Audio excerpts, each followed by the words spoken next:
Hey everybody, it's Jason Blaha here, and today I'm going to touch upon something that I actually touch upon pretty regularly, but I feel that it's so important that we have to touch upon it. We have to.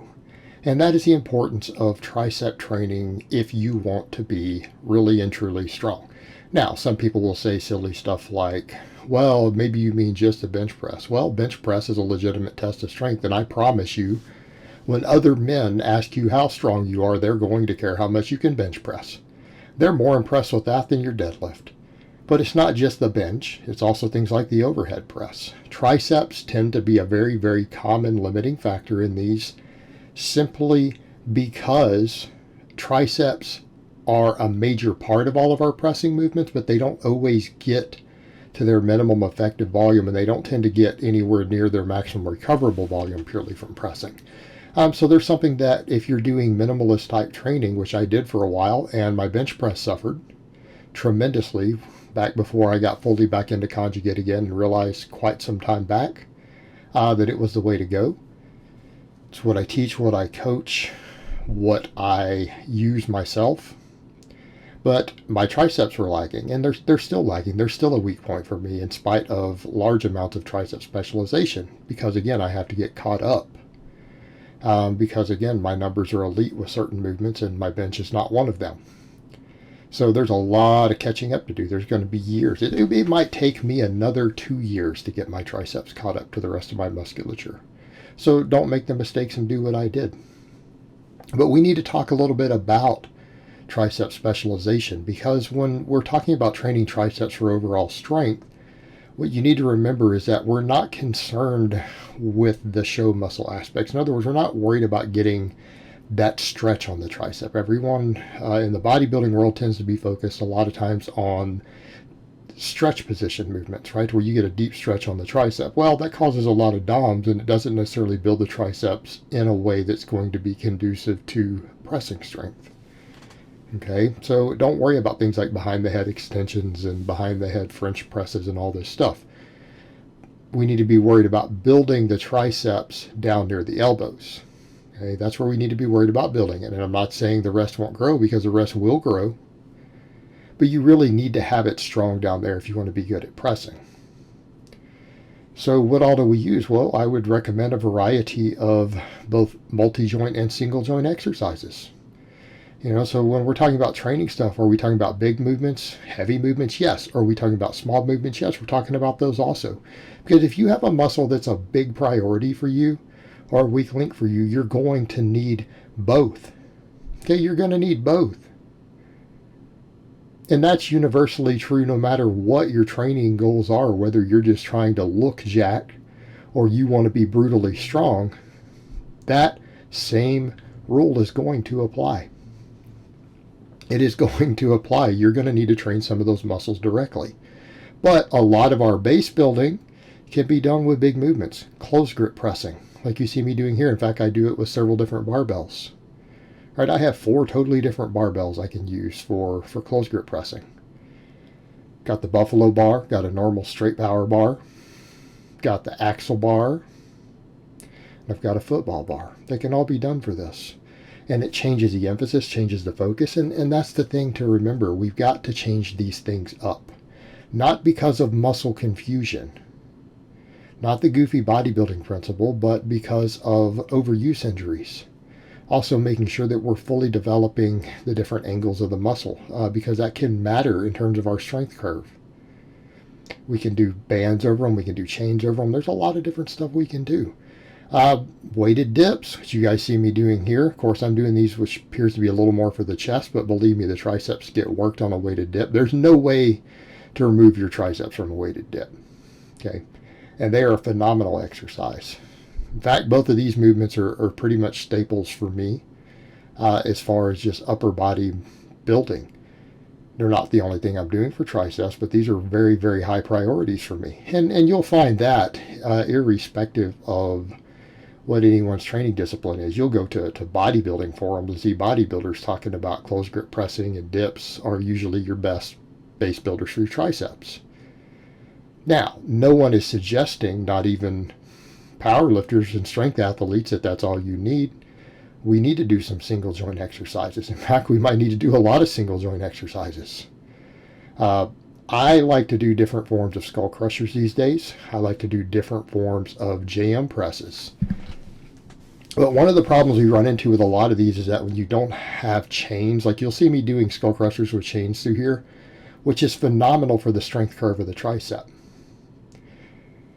It's phenomenal, but even then we still want to rotate stimulus. But one of the perks you get with something like chains is that it's easier on the elbows. It's easier on the elbows because what we have happen when we do large amounts of JM pressing or skull crushers is that they tend to put stress on the tendons in a position to where the tendons are slightly vulnerable because they rub against the bone, which is the bottom of the movement, right? So if you watch a skull crusher here, if you look when I'm doing them with chains, it's largely unloaded at the bottom. Maybe a third of the weight is still there, maybe a little more. So it's not putting as much tension on the tendons there. Now, people would argue, but don't we need to build that area? Yeah, you do to some extent.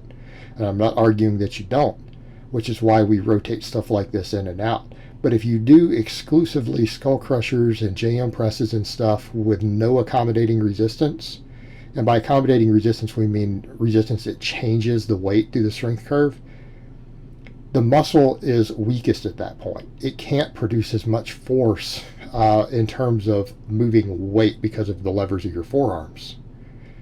And once you start getting near the top, you're actually stronger. Even if the same amount of force is produced by the muscle at that point, you're stronger. And you have a lot of muscle fibers available there because it's a more contracted position. So from an overall strength curve, using some accommodating resistance is a good idea for triceps, particularly if we want to hit all those muscle fibers and we want to really work on our bench lockouts. Right, if you're really struggling with your bench press or your overhead press lockout, you're strengthening the triceps and training them to work with heavier weights through that point. That can carry over. That can carry over. But that doesn't mean that we want to completely neglect the other type of work. Again, these can be used. We can rotate them in and out, especially if we start to get too sore from the others. But it doesn't mean that we want to neglect things like JM presses and skull crushers with straight weight. Why?